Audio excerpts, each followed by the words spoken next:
बहुत स्वागत है जी सारे विद्यार्थियों का। एक बार फिर हाज़र हाँ। Amarjeet Singh Kanwar Broadway immigration services तो साढ़े नाल ने। बहुत ही वड्डी क्लैरिटी अपडेट इसनूं मान लो। कनेडा तो वीज़ा लैण दे लई किहड़े-किहड़े डॉकूमेंट्स की लोड़ है।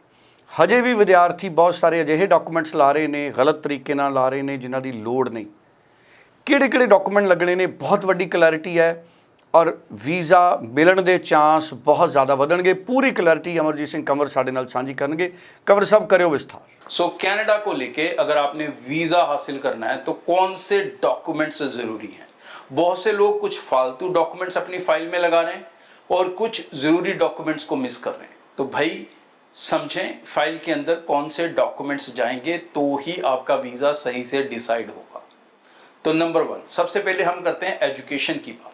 एजुकेशन के अंदर एक चीज मैं आपको बेनिफिट वाली बता दूं, कनाडा को सिर्फ लेटेस्ट एजुकेशन के डॉक्यूमेंट चाहिए होते हैं। तो जिन बच्चों के प्रीवियस एजुकेशन में प्रॉब्लम है, लाइक मान लो आपके 10th के बहुत कम परसेंट हैं, तो भाई 10th का सर्टिफिकेट मत लगाओ, सिर्फ 12th का लगाओ। आपके वीजा डिसीजन पे कोई इफेक्ट नहीं आएगा, ये बेनिफिट है।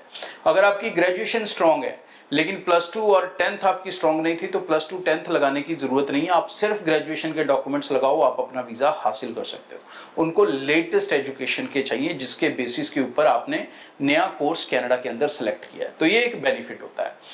बाकी के डॉक्यूमेंट्स के ऊपर आपको ध्यान देना होगा, जिसमें आल्स पीटी का सर्टिफिकेट, उसमें मैंने स्कोर कितना चाहिए ये मैं आपको बता चुका हूं। पिछले जो शो था कल वाला उसमें मैंने डिटेल में बताया था कि कितने परसेंटेज कितना स्कोर होना चाहिए आपका ईच सब्जेक्ट वाइज, ताकि आप सही से अपनी फाइल लगा सके। तो ये चीज़ आप वहाँ से नोट कर लें, दोबारा रिपीट नहीं करना चाहता मैं।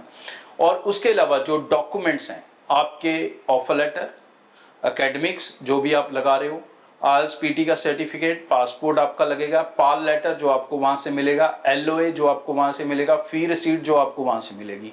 ये इंपॉर्टेंट डॉक्यूमेंट्स कॉलेज तक लिमिटेड हो गए। उसके बाद सबसे ज्यादा गड़बड़ बच्चे करते हैं फाइनेंशियल्स लगाने के अंदर। सो फाइनेंशियल्स के अंदर आपका जीआईसी लगेगा, आपके बैंक स्टेटमेंट 6 महीने की लगेगी, ठीक है जी, जिसमें आप अपने लिविंग कॉस्ट के अलावा फंड्स दिखा रहे हो। Equivalent to second year fees होने चाहिए, ये मैं हमेशा एडवाइस करता हूं। तो 6 मंथ की बैंक स्टेटमेंट होनी चाहिए और कम से कम जो फंड्स हैं वो 3 से 4 महीने पुराने हों, ताकि वो जेन्युइन लगे और बैंक में लगातार ट्रांजैक्शंस हों। मतलब एजेंट के जुगाड़ किए हुए फंड्स लगाने की कोशिश ना करें, उसमें आपको सक्सेस रेट नहीं मिलेगा। एफडीज अगर पुरानी है तो लगाएं, लेटेस्ट बना के लगाएंगे नहीं मिलेगा। सिर्फ बैलेंस सर्टिफिकेट लगाएंगे नहीं मिलेगा। तो ये 2 डॉक्यूमेंट्स को अवॉइड करके चलें। उसके अलावा आपको दिखानी है फैमिली इनकम, उसके अंदर सिर्फ आईटीआर चलेगी या जो गवर्नमेंट एम्प्लॉइज को फॉर्म 16 मिलते हैं वो होने चाहिए। टोटल वर्थ 10 से 12 लाख की होनी चाहिए दोनों पेरेंट्स की। अब बहुत लोग सीए रिपोर्ट्स लगाते हैं, जे फॉर्म्स लगाते हैं, या ऐसे डेयरी फार्म सर्टिफिकेट फलाना डमकाना, नॉट रिक्वायर्ड, नहीं जरूरत है। अपने एक्सपीरियंस सर्टिफिकेट लगाएं, जो भी आपका गैप था उसको जो भी फिल करने के लिए आपने दिया है। और सबसे इंपॉर्टेंट बात अपना एसओपी।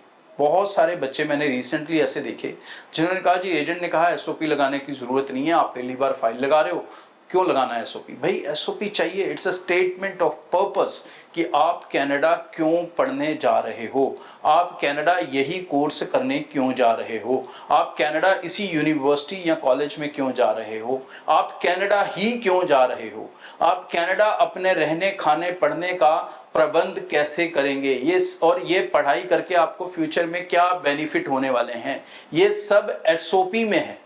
और अगर यही मिसिंग है तो visa officer how could trust you, उसको पता ही नहीं लगेगा आपके गोल्स और एम्स क्या हैं इस फाइल को लगाने के लिए।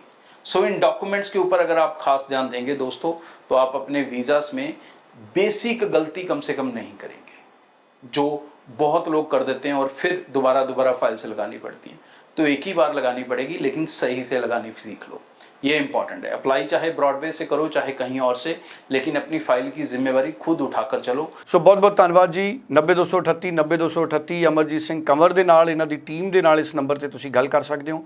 ब्रॉडवे इमीग्रेशन सर्विसेज ਦੇ ਕਿਸੇ ਵੀ ਦਫ਼ਤਰ 'ਚ ਵਿਜ਼ਿਟ ਕਰੋ, ਸਕਰੀਨ ਤੇ ਨੰਬਰ ਹੈ, ਕੋਈ ਕਨਫਿਊਜ਼ਨ ਹੈ ਬਾਰ-ਬਾਰ ਫੋਨ ਕਰੋ, ਆਨਲਾਈਨ ਵੀ ਤੁਸੀਂ ਸੰਪਰਕ ਕਰ ਸਕਦੇ ਹੋ। Thank you so much.